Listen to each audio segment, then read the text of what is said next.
végétaux. Schéma des végétaux. Un fruit est ce que produit une plante après la fleur. Donc là, il y a la fleur, il y a la racine, et là, c'est la pousse. La structure de la fleur. Il y a un pétale, le pistil et un sépale.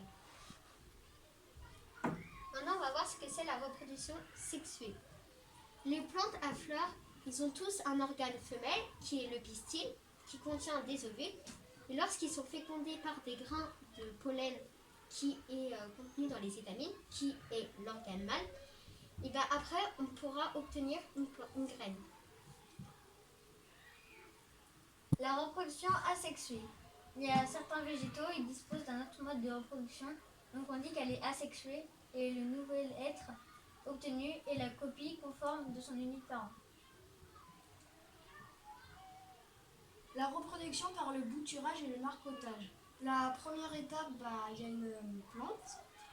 On coupe une tige de la plante, on recoupe un peu les feuilles, on met dans l'eau, on attend que les racines poussent et après on peut la remettre dans la terre. Et le marcottage, il y a une tige, on prend une épingle à cheveux ou autre chose. Après, ça va faire une autre plante et après on coupe. La pollinisation. La pollinisation désigne la dispersion du pollen et qui va permettre aux fleurs de se reproduire.